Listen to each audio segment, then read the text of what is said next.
Good afternoon. Welcome to the TheoTrade afternoon video. I am Blake Young, and today is January 30th, 2025, and we're going to be talking about advanced GDP as an indication of the health of the economy and the trades that may be setting up because of it. So today we saw GDP report, and GDP is considered, gross domestic product, it's considered the broadest measure of economic health and growth generally. And I say generally because there's areas that we can look at to dive deeper, but it is the broadest measure, the cleanest measure of growth in an economy. If we look at GDP in the numbers today, we'll see that the actual number came in significantly lower than forecasted and worse than the previous quarter significantly. So we're slowing from 3.1% from the previous quarter and showing a 2.3% growth rate now. That number is a major miss. As we look at this, we can go ahead and change this and ignore the forecast and look at the revisions and notice that the revisions are generally down. They're generally revised lower. So the fact that the previous quarter revised higher is great, but if this is going to be revised lower, then we could be sub 2% by the time we see what this number actually is. So the advanced GDP is the earliest report of GDP. We have an advanced, preliminary, and final GDP when we watch the markets. This is the earliest report. It's the most reactive report, but it's also the least information. So the final and preliminary actually have more data and are more accurate, but we react and respond more to this advanced GDP in the markets than we do any other GDP report. So what we're seeing is that we are slowing down to this 2.3% rate, and we can see there's in 2022 there was 2 negative quarters, and obviously bad news there. And as we look through here, anytime we got through 2%, that's going to be a concern. We want to be over 2%. We're headed downwards towards 2% or lower based off this number. Now we know that the Fed knew this number already yesterday when they chose not to cut rates. So they see that the economy and the growth is slowing to near their 2% rate, and yet they still didn't feel like they should cut rates to stimulate the economy. That is an interesting thing because we're clearly seeing inflation and inflation hedging going on in the markets. So if we're seeing a slowdown growth-wise while inflation remains high, that does set us up for stagflation, non-growth with inflation. So as we look at the numbers, tomorrow we will also see PCE.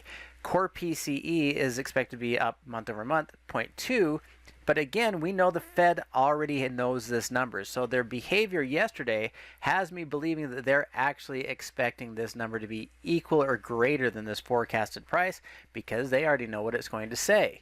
And if they chose not to cut rates, that seems to indicate they're more concerned about inflation than they are about growth at this moment in time. As we look at the S&P 500, we can see that today recovered off of its lows and are closing up. I've commented before that this gap down close up will want to fill because it's an exhaustion gap, and that fill would be a test of 607, but we have to get through 607, 607.90 before I believe that we're really going to go back into full recovery. This is just to return a technical bounce, and I do think we're going to probably put in a high near that 607.90, 608. But the more important one that I would say we need to pay attention to is gold prices themselves. And we're going to look at the gold futures for this. And gold futures, I do have mine adjusted for futures contracts. If we didn't adjust it for the future contracts, it would look like we're breaking through the record highs. But this is absolutely a breakout, absolutely an acceleration, pushing up to these levels. And we're not very far from the highest adjusted futures contract price that we've seen ever. And we're pushing this higher because we are inflation hedging. And this breakout today was a significant day. So when the rest of the market is trying to decide if it can close up or down, it's going back and forth, negative, positive all day long. And gold is able to gain 2%. That's a big day for gold. 2% is a very large day for gold compared to other assets.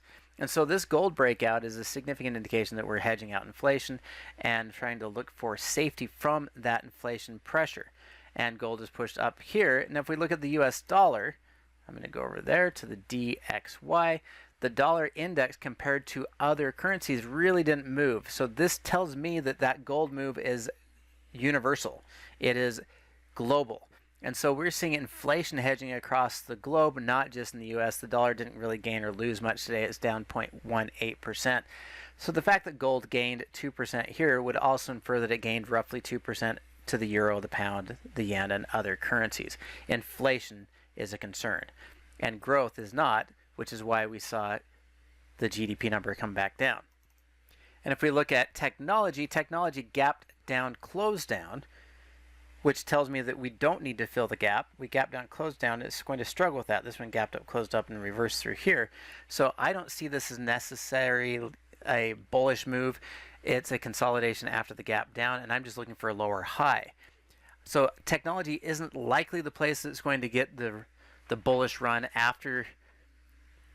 But we do have Apple's earnings tonight that could cause one more lift. I'm just not betting on technology if we have hot inflation. Rates are going to have to stay high.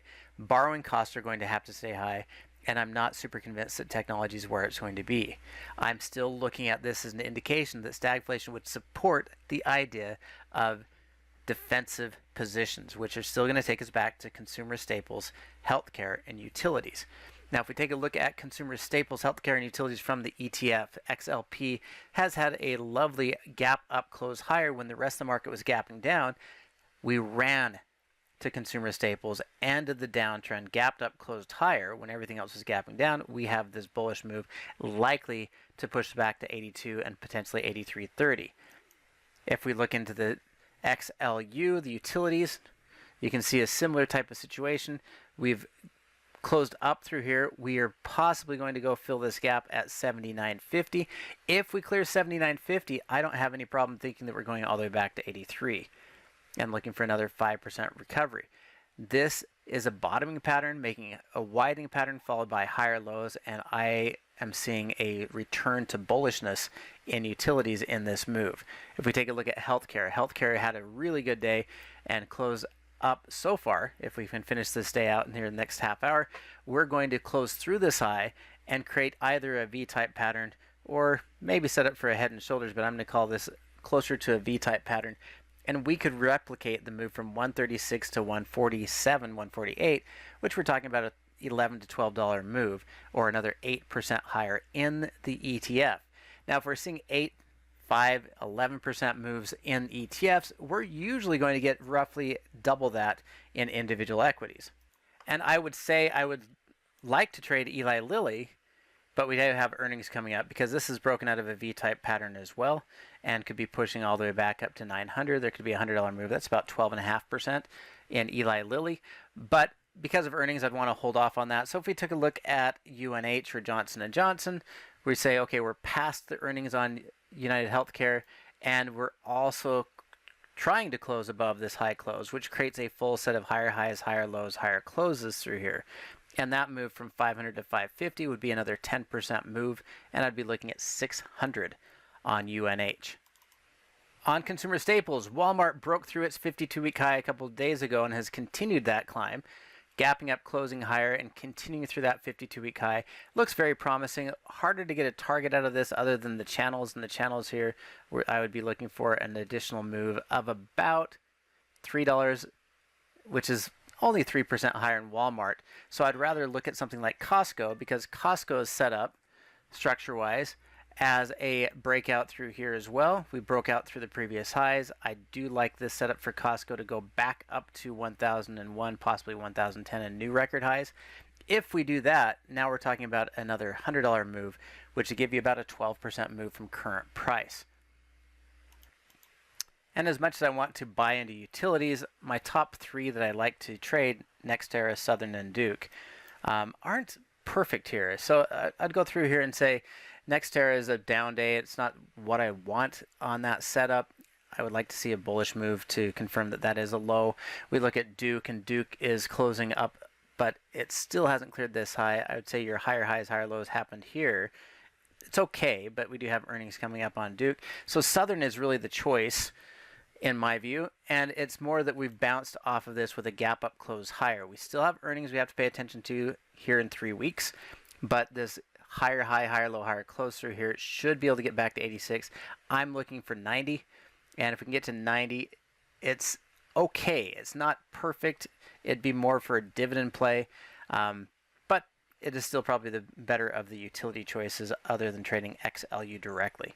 So that's what I'm going to look at, and I'm going to watch for that as long as we continue to see gold travel higher, inflation hold up like with core PCE tomorrow, and overall growth slowing down.